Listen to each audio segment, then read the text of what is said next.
भारत खाद्य सुरक्षा और मानक प्राधिकरण FSSAI ने ह्यूमन मिल्क को लेकर एक बड़ा निर्देश जारी किया है। FSSAI ने मां के दूध की प्रोसेसिंग और बिक्री को गलत माना है और इसके कमर्शियलाइजेशन को भी गलत बता दिया है। मां के दूध का इस्तेमाल सिर्फ नवजात या हेल्थ फैसिलिटीज में शिशुओं को देने के लिए ही इस्तेमाल किया जाएगा, उसकी अनुमति है। FSSAI यानी कि food safety standards authority of India ने इसे लेकर एडवाइजरी जारी की।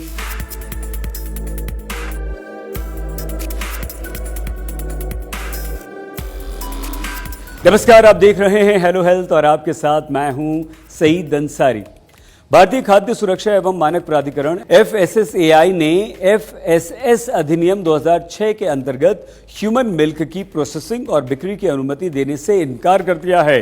फूड रेगुलेटर ने यह भी सलाह दी है कि मानव दूध और उसके प्रोडक्ट्स के कमर्शियल से संबंधित सभी गतिविधियों को रोका जाना चाहिए, प्रतिबंधित किया जाना चाहिए। FSSAI ने 24 मई को जारी अपनी एडवाइजरी में कहा कि ह्यूमन मिल्क और उसके उत्पादों के कमर्शियलाइजेशन के लिए सोसाइटीज की तरफ से अनुरोध किया गया था। एडवाइजरी में कहा गया है कि FSSAI ने FSS अधिनियम 2006 और उसके तहत बनाए गए नियमों के तहत मानव दूध की प्रोसेसिंग और बिक्री की अनुमति नहीं दी है।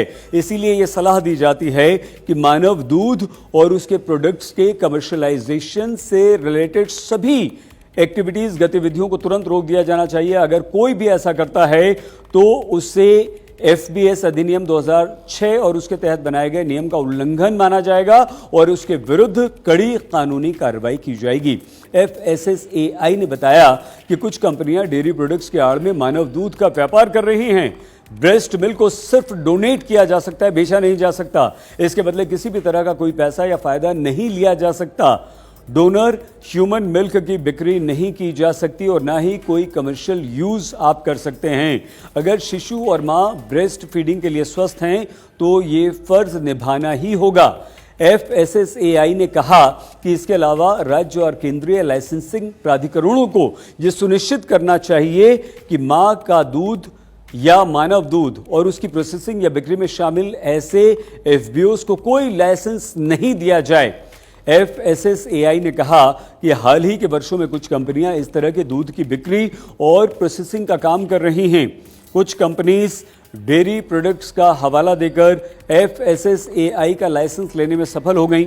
अब breast feeding promotion network of India ने सरकार से ऐसी कंपनीज के विरुद्ध सख्त कार्रवाई करने का अनुरोध किया है। उल्लंघन करने वालों को 5 वर्ष तक की सजा या 5 लाख रुपए का जुर्माना लगाया जा सकता है।